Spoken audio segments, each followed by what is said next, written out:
30 ஆண்டுகளுக்கு பிறகு இணைந்த 5ஆம் வகுப்பு நட்பு சொந்தங்கள்.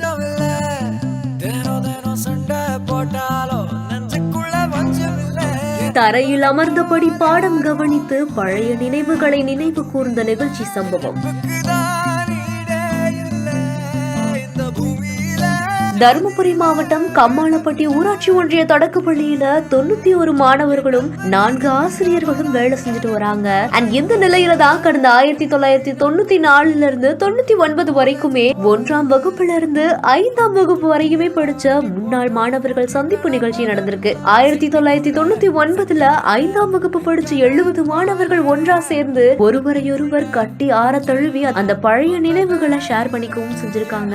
30 ஆண்டு கால வகுப்பறை நினைவுகளை நினைவுபடுத்துற விதமா அந்த வகுப்பறையில் அமர்ந்து ஆசிரியர் பாடம் நடத்துறதையும் கவனிச்சிருக்காங்க. 5ஆம் வகுப்பு படிக்கும் போது எப்படி குறும்புத்தனம் பண்ணாங்களோ அதே மாதிரி குறும்புத்தனம் செஞ்ச அந்த மாணவர்களை ஆசிரியர்கள் கண்டிக்கிறதும் அந்த படிக்கிற காலத்தை நினைவுபடுத்துற விதமா அந்த ஆசிரியர்கிட்ட பெரம்பல அடி வாங்கியும் அந்த முன்னாள் மாணவர்கள் மகிழவும் செஞ்சிருக்காங்க. அது மட்டும் இல்லாம அந்த ஸ்கூல்ல படிக்கிற மாணவ மாணவிகளுக்கு நோட்டு, ஜியோமெட்ரி பாக்ஸ், தேர்வு அட்டைன்னு அனைத்து உபகரணங்களையும் பள்ளியுடைய முன்னாள் மாணவர்கள் வழங்கவும் செஞ்சிருக்காங்க.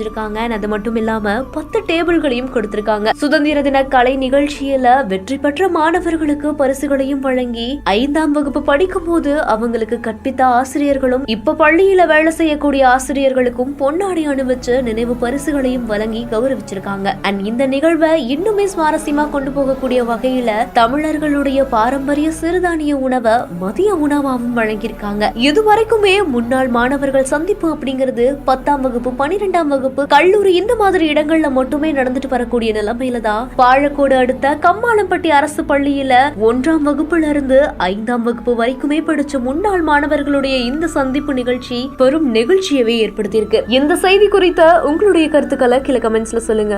மேலும் செய்திகளுக்கு நம்ம பிஹைண்ட் ஃபாலோ பண்ணிக்கோங்க.